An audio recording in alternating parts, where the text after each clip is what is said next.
Dear friends, मैं संतोष sir आप सबका इस वीडियो में स्वागत करता हूं। आज हम पढ़ने वाले हैं एक और थ्योरम जिसका नाम है angle bisector theorem of a triangle. इसके पहले हम लोगों ने बेसिक प्रोपोर्शनैलिटी थ्योरम पढ़ा, उसको अच्छे से समझा। तो आज फिर एक नया थ्योरम हम पढ़ेंगे, एंगल बाइसेक्टर थ्योरम, और उसको सिद्ध करने की कोशिश करेंगे। दोस्तों, जब थ्योरम प्रूफ करने की बात आती है तो थ्योरम के नाम से ही हमें डर लगता है। सभी विद्यार्थियों को थ्योरम के नाम से ही डर लगता है। प्रमेय समझो तो प्रमेय क्या है, अरे प्रमेय कौन सिद्ध करेगा, जाने छोड़ दो, तो सब उसको इग्नोर करते हैं। बट आज जो तरीका मैं आपको समझाने वाला हूँ, आज जिस तरीके से हम प्रमेय को सिद्ध करेंगे, ये आपको पूरी तरीके से समझ में आ जाएगा। मैं आज एकदम आसान तरीके से आपको सिद्ध करना बताऊंगा और आप देखोगे कि आपको बड़ी आसानी से वो समझ में भी आ जाएगा। और जब आपको समझ में आ जाएगा तो आप थ्योरम से प्यार करने लगोगे। आज हम देखेंगे एक बहुत ही आसान तरीका एंगल बाइसेक्टर थ्योरम को प्रूफ करने का। ओके, तो आइए शुरू करते हैं। शुरू करने से पहले आपको याद दिला दूं कि अगर ये वीडियो आपको पसंद आता है तो इसे लाइक करिए, शेयर करिए, और अगर सब्सक्राइब नहीं किया है तो सब्सक्राइब भी कीजिए, ठीक है। और अपने वैल्यूएबल कमेंट्स भी दीजिए कि जो चीज़ आपको मैं आज बताने वाला हूँ ऐसा आपको किसी ने पहले नहीं बताया होगा। और आज की इस वीडियो देख के आपका एंगल बाइसेक्टर थ्योरम का कॉन्सेप्ट क्लियर हो जाएगा। आप समझने पे ज़्यादा ध्यान दीजिए। एग्ज़ाम में थ्योरम को रट्टा मार के हम कैसे भी लिख लेते हैं, परंतु यदि आपका कॉन्सेप्ट क्लियर है तो आप थ्योरम में कुछ स्टेप भूल भी जाएंगे, कुछ लिखना भूल भी जाएंगे तो आपको याद रहेगा। यदि आपका कॉन्सेप्ट क्लियर है तो किस प्रकार से इसको प्रूफ क्या करना है, कौन सा स्टेप किसके बाद आएगा। इसीलिए आप पूरा वीडियो बड़े ध्यान से देखना, तो आपके सारे कॉन्सेप्ट इस थ्योरम के बारे में क्लियर हो जाएंगे और आप इस पर आधारित प्रॉब्लम्स भी सॉल्व कर सकते हो। ओके, तो let us start angle bisector theorem of a triangle. ये स्टेटमेंट है थ्योरम का और बड़े ध्यान से ही आप इसको समझना, एक एक स्टेप किस प्रकार हम डेवलप करते हैं। The statement of the theorem is the bisector of an angle of a triangle divides the side opposite to the angle in the ratio of the remaining sides. Okay, इस statement को समझ के हम diagram बनाएंगे। Okay, we will draw the diagram. The bisector of an angle of a triangle. Okay, तो triangle तो बनाना ही है, राइट? तो ट्रायंगल बनाएंगे।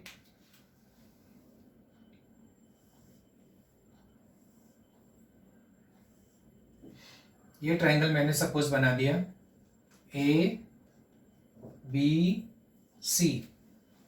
ओके, क्या लिखा है? The bisector of an angle, तो तीनों एंगल में से कोई भी एक एंगल का आप बाइसेक्टर ले लो। The bisector of an angle of a triangle, तो ये आ गया बाइसेक्टर इस एंगल का, एंगल ए का bisector of a triangle divides the side opposite to the angle. तो ये जो बाइसेक्टर है वो ये एंगल का opposite side, divides the side opposite to the angle. Angle कौन सा लिया है हमने? ये वाला, उसका अपोजिट साइड कौन सा है? BC, correct. तो ये जो एंगल बाइसेक्टर है ये अपोजिट साइड को दो पार्ट में डिवाइड कर रहा है। ओके, ये जो पॉइंट है यहाँ पे कुछ नाम दे दो इसका हमने D नाम दे दिया। तो दो पार्ट कौन सा हुआ? BD and DC. Okay, the angle bisector of an angle of a triangle divides the side opposite to the angle. Okay, उसके बाद divides the side opposite to the angle in the ratio of the remaining sides. divide करता है कौन से ratio में? Ratio of remaining sides. तो ये side तो आ गया. रिमेनिंग साइड्स कौन से? AB and AC, right. तो इनके रेशियो में ये साइड को वो डिवाइड करता है. इनका ratio means AB upon AC. अगर मैं ये जो रेशियो है, ये साइड का ratio BD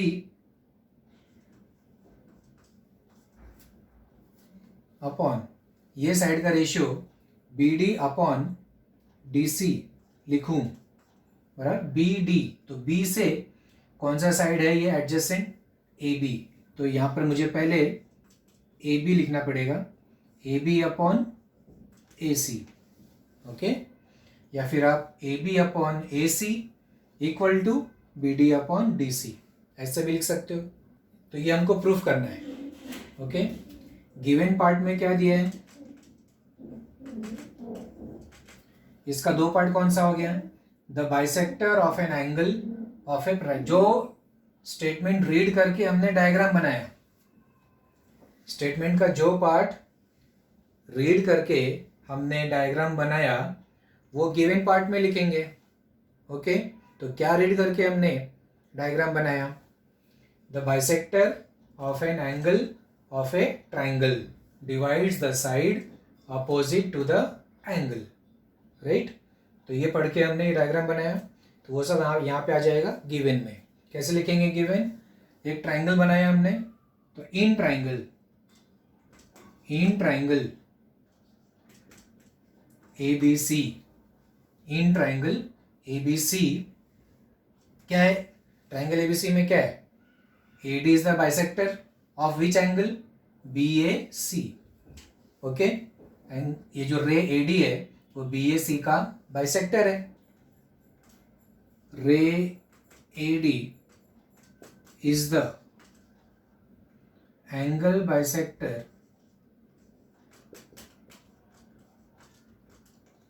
of the angle BAC, of the angle BAC. ये हो जाएगा to proof BD upon DC equal to BD upon DC equal to AB.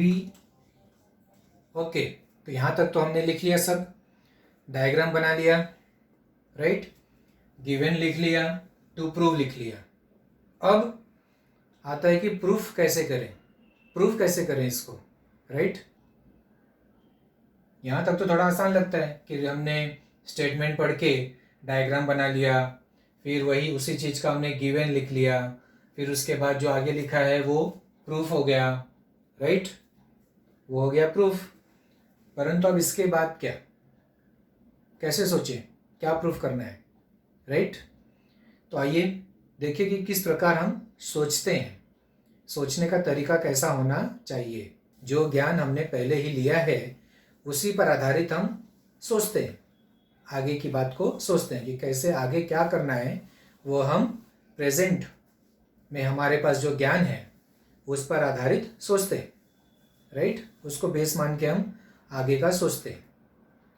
तो इसके पहले हमने क्या पढ़ा है, कौन सा थ्योरम पढ़ा है? BPT. BPT मतलब बेसिक प्रोपोर्शनैलिटी थ्योरम. उसमें हमने क्या पढ़ा है कि अगर कोई ट्राइंगल है और एक लाइन किसी एक साइड के पैरेलल है तो वो बाकी दो साइड को सेम रेशियो में डिवाइड करती है, राइट. दैट मीन्स अगर ये कोई ट्राइंगल है PQR और ये लाइन QR के पैरेलल है,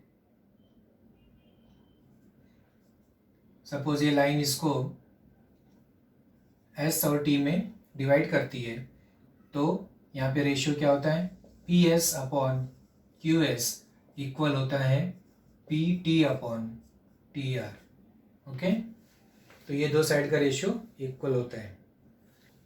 ओके, तो यहाँ पे जो हमें ये एंगल बाइसेक्टर थ्योरम प्रूफ करना है वो इसी को बेस मान के हम करेंगे। ओके, देखो हमें यहाँ पे क्या प्रूफ करना है, B D upon D C. कौन सा रेशियो है ये, B D upon D C, B D upon D C, B D upon D C. Okay, अब ये जो रेशियो है एक साइड का, ये साइड है, इसका ये दो पार्ट है, उसका रेशियो ये है, दोनों पार्ट का रेशियो ये है B D upon D C. तो एक साइड का जो रेशियो है वो दूसरे साइड के रेशियो के सेम होना चाहिए according to the BPT. BPT में क्या है, एक साइड का रेशियो दूसरे साइड के रेशियो के सेम है। तो यहाँ पर हमारे पास एक साइड का रेशियो है, कौन सा साइड है वो, बीसी का ना। अब ये किसी न किसी दूसरे साइड के रेशियो के इक्वल होना चाहिए, बराबर, एक ही ट्राइंगल के राइट। जैसे ये एक ही ट्राइंगल है, सेम ट्राइंगल है ना ये, तो ये सेम ट्राइंगल के दो साइड का रेशियो सेम है। तो यहाँ पर हमारे पास कौन सा ट्राइंगल है, ए बी सी, करेक्ट। उसमें रेशियो कौन सा है, ये एक साइड का B D upon D C. तो अब ये दूसरा साइड के रेशियो, तो ये तो एक साइड हो गया, बाकी जो दो साइड बचा है उसमें तो कोई पार्ट है ही नहीं, पूरा द होल पूरा साइड हमको उसमें लेना है, A B upon A C, right.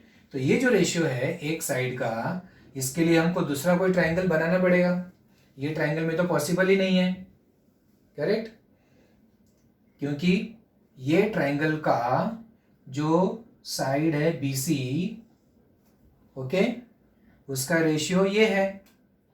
अब बाकी जो दो साइड कौन सा बचा, ये और ये, इसमें तो दो पार्ट कहीं है ही नहीं जो इसके इक्वल हो। ओके, तो ये जो साइड है हम किसी और दूसरे ट्राइंगल का लेंगे, बनाएंगे, और वही हमारा हो जाएगा कंस्ट्रक्शन, राइट, क्योंकि इसमें ये ट्राइंगल में पॉसिबल नहीं है, तो कुछ नया कंस्ट्रक्शन करना पड़ेगा। ओके, तो नया कंस्ट्रक्शन कैसे करेंगे, बीपीटी में पढ़ा है आपने कि अगर एक ट्राइंगल है और उसमें ये लाइन एक साइड के पैरेलल है, तो बाकी जो दो साइड है उसका रेशियो सेम होता है, राइट, और ये पैरेलल होता है, लाइन जो होता है एक साइड के पैरेलल होता है। ओके, तो यहाँ पे ये जो ट्राइंगल है इसमें हमको ये रेशियो, एक साइड का रेशियो ये है B D upon D C, right, और हमको पैरेलल भी चाहिए। ओके, पैरेलल किसके चाहिए, ये लाइन के जो डिवाइड कर रहा है, क्योंकि बीपीटी में लाइन डिवाइड करती है साइड को, राइट। यहाँ पे डिवाइड कौन कर रहा है साइड को, एंगल बाइसेक्टर, मतलब हमारी जो लाइन होगी वो होगी एडी, करेक्ट। तो एडी हमें किसी दूसरे साइड के पैरेलल लेना पड़ेगा। ओके, अब ये जो दो साइड है इसके तो पैरेलल हो नहीं सकता, राइट, इसलिए हमको एक अलग से साइड बनाना पड़ेगा जो इसके पैरेलल हो। ओके, अब पैरेलल हम कहाँ से बनाएंगे, राइट, क्योंकि हमें यहाँ पे क्या मिला है, B D upon D C. Okay, तो हम कहाँ से पैरेलल बनाएंगे, सी से, बराबर। बी से क्यों नहीं बनाएंगे, देखो, क्योंकि ये एक रेशियो है हमारे पास B D upon D C, B D upon D C, ये किसके प्रूफ करना है हमको, ए बी अपॉन ए सी के। तो ए बी है हमारे पास यहाँ पे, right, B D upon D C is equal to A B. तो ए बी है तो ए बी को ही हमको एक्सटेंड करना पड़ेगा, क्योंकि एक पार्ट हमको क्या लेना पड़ेगा, ए बी, क्योंकि यहाँ पे वो जो हम साइड बनाएंगे उसका दो पार्ट होना चाहिए। ओके, तो ए बी एक पार्ट हो गया, दूसरा पार्ट, तो ए बी को ही हमको एक्सटेंड करना पड़ेगा, तो ए बी को तो हम एक्सटेंड करेंगे, और पैरेलल कहाँ से बनाएंगे, सी से। ये पैरेलल इसके हम बनाएंगे और इसको एक्सटेंड करेंगे, तो दोनों यहाँ पे इंटरसेक्ट करेंगे।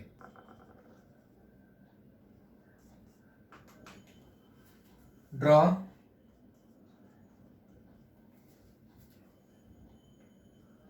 line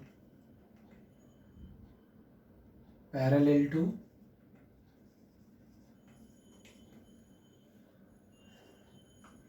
line AD through the point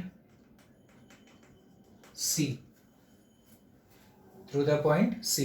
सी से जो है हम लोग पैरेलल लाइन बनाएंगे। तो इसको हमने पैरेलल बनाया इसके और इसको एक्सटेंड कर दिया, तो ये दोनों यहाँ पे इंटरसेक्ट करेंगे ई पे, उसको हमने ई पे नाम दे दिया। तो अभी हमारे पास एक नया ट्राइंगल आ गया। नया ट्राइंगल कौन सा आया? बी ई सी, करेक्ट।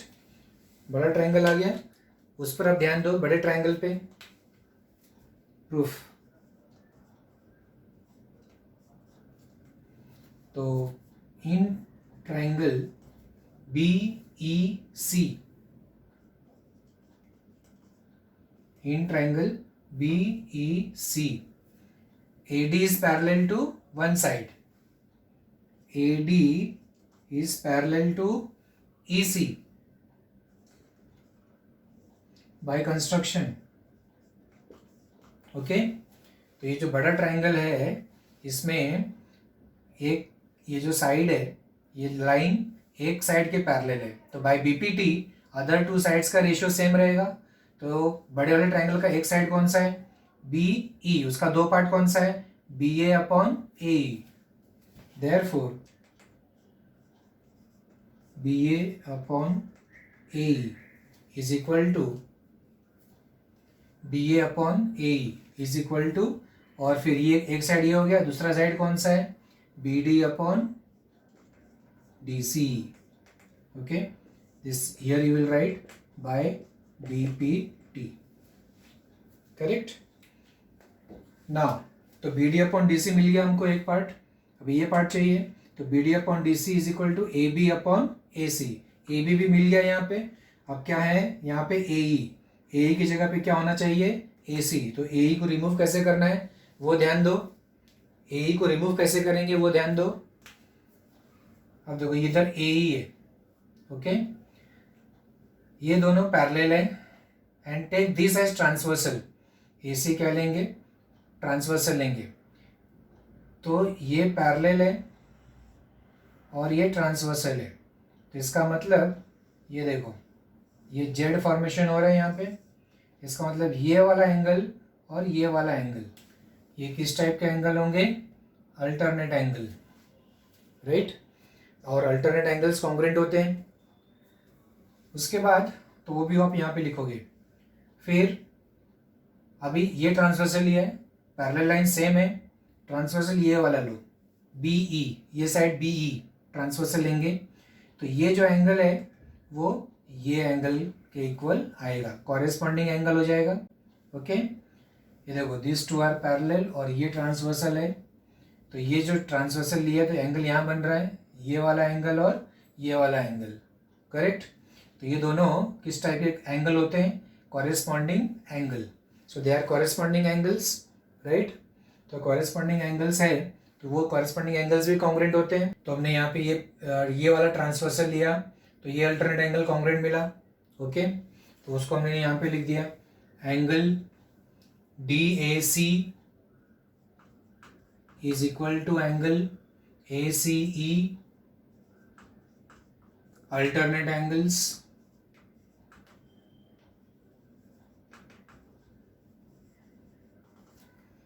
now फिर ये वाला ट्रांसवर्सल लिया, ओके, तो ये वाला एंगल और ये वाला एंगल इक्वल आया, उसको भी यहाँ पे लिख दो, angle BAD is equal to angle AEC। These are corresponding angles,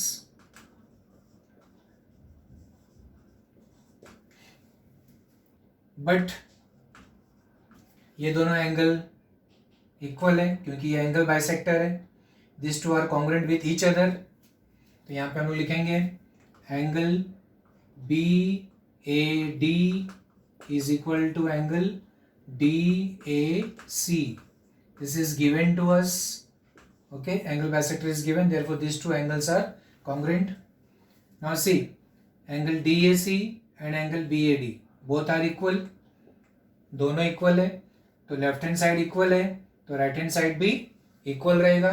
so here will write therefore angle ACE is equal to angle AEC. This is from above statements. You can write here from above statements.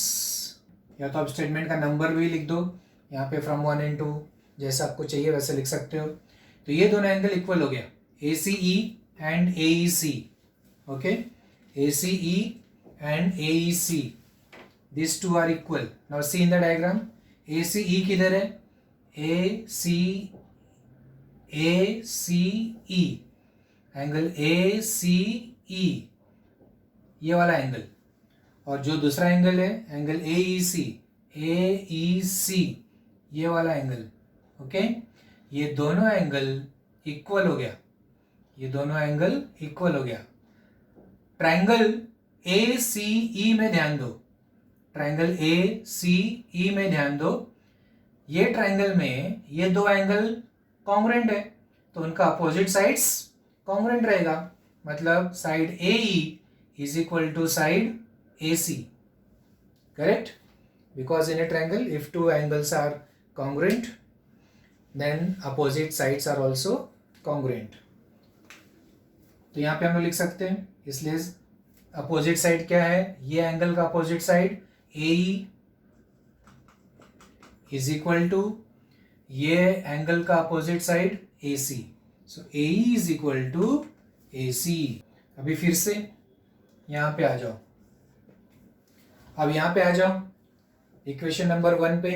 यहाँ पे जो ये जो statement हमने लिखा था, ये statement क्या है, AB upon AE is equal to BD upon DC.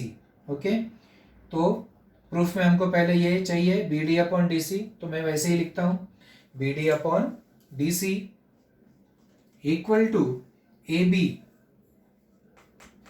Upon AE. हमारे पास AE था, लेकिन अब हमें AE is equal to AC proof किया, तो AE की जगह पे क्या लिख सकते हैं, AC. तो ये जो AE है उसकी जगह पे क्या आ गया, AC. तो ये हमारा हो गया proof. Correct? BD upon DC is equal to AB upon AC. समझा आपने थ्योरम? ओके. यदि आपको एक बार वीडियो देखने के बाद कुछ समझ में नहीं आ रहा है तो फिर से आप वीडियो को रिवाइंड करके देखिए, आपको समझ में आ जाएगा. Okay, thank you very much.